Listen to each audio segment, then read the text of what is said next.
যেহেতু সামনে আমাদের আশুরা, মুহররম মাস চালু হয়ে গিয়েছে, সেই দিকে লক্ষ্য রেখে আমার আলোচনার বিষয়বস্তুর মধ্যে মাত্র একটি হাদিস আমি রেখেছি, তারপরে মূল আলোচনায় যাব ইনশাআল্লাহ। ব্যাখ্যা বিশ্লেষণ আমি তুলে ধরব না, শুধু তর্জমা আমি করে দিয়ে এগিয়ে যাব। আমা তাওফিকি ইল্লা বিল্লাহ। আল্লাহর নবী সাল্লাল্লাহু আলাইহি ওয়াসাল্লামের অতি আদরের স্ত্রী আয়েশা রাদিয়াল্লাহু তাআলা আনহা হাদিস বর্ণনা করতে গিয়ে বলছেন, মুসলিম শরীফের হাদিস, আন আয়েশা রাদিয়াল্লাহু তাআলা আনহা ক্বালাত কানাত কুরাইশুন তাসুমু আশুরা ফিল জাহিলিয়াতে। আয়েশা রাদিয়াল্লাহু তাআলা আনহা বলছেন,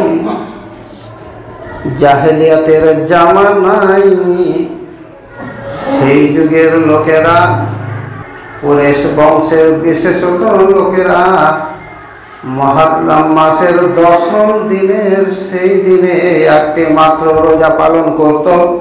ওয়া কানা রাসূলুল্লাহ সাল্লাল্লাহু আলাইহি ওয়াসাল্লাম ইয়াসুমুহু, এবং আল্লাহর নবী সাল্লাল্লাহু আলাইহি ওয়াসাল্লাম তাদের বংশের ধারা অনুযায়ী এই মুহররম মাসের 10ম তারিখের একটি রোজা পালন করতেন।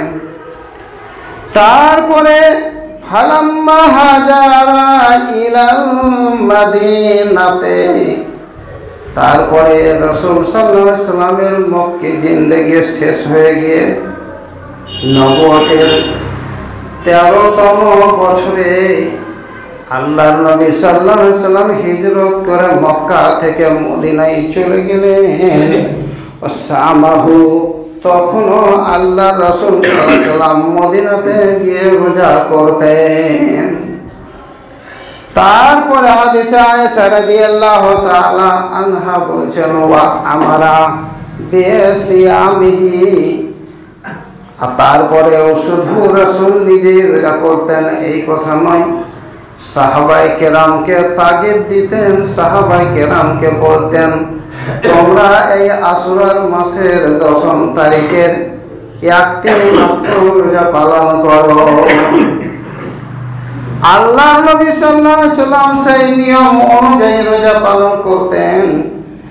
আবার বলা হচ্ছে, ফালাম্মা ফরজা শাহরু রমাদান, যখন পরিস্থিতি এমন হয়ে গেল সাহাবায়ে কেরাম সবাই আশুরার রোজা পালন করছেন, রোজার প্রতি সাহাবায়ে কেরাম যখন আগ্রহ প্রকাশ করতে লাগলেন, আল্লাহ তাবারক ওয়া তাআলা রমজান মাসের রোজা ফরজ করে দিলেন। আর রমজান মাসের রোজা যখন ফরজ হয়ে গেল, তখন আয়েশা রাদিয়াল্লাহু তাআলা আনহা হাদিস বর্ণনা করতে গিয়ে বলছেন, ক্বালা, আল্লাহ রাসূল সাল্লাল্লাহু আলাইহি ওয়াসাল্লাম বলছেন, মান সাআ সামাহু ওয়া মান সাআ তারাকাহু। আল্লাহর নবী সাল্লাল্লাহু আলাইহি ওয়াসাল্লাম বললেন, এখন রমজান মাসের রোজা ফরজ হয়ে গিয়েছে, সুতরাং তোমাদের যাদের ইচ্ছা হবে তারা এই আশুরার রোজা পালন করবে, আর যাদের ইচ্ছা হবে তারা পালন করবে না। এখানে শুধুমাত্র একটি রোজার কথাই আসলো।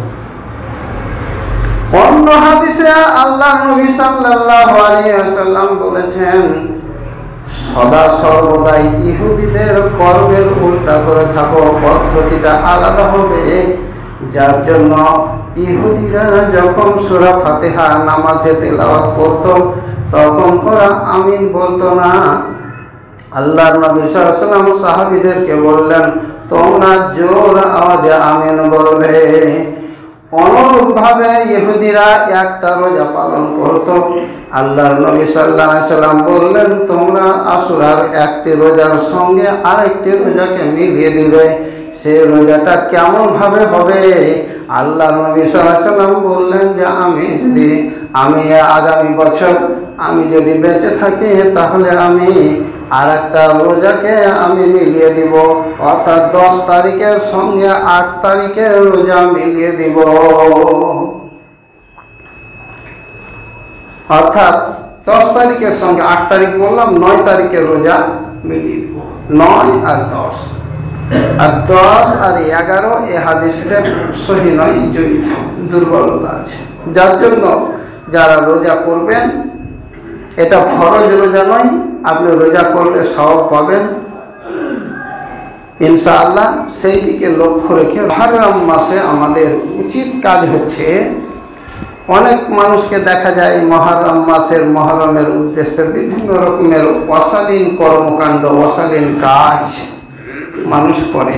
তাজিয়া করা, লাঠি খেলা, ঝালনি খেলা, তারপর দরগাতে গিয়ে ফুল দেওয়া, ঘোড়া দেওয়া, দুলদুল দেওয়া, রাস্তার জাম করে অসুবিধার সৃষ্টি করা, মানুষের মদ পান করে লাফালাফি করা, এসবগুলো শরীয়ত কোনো মাসেই সমর্থন করে না, শুধু মুহররম বলে নয়, এগুলো হারাম। সুতরাং এগুলো থেকে আমাদের বেঁচে থাকতে হবে।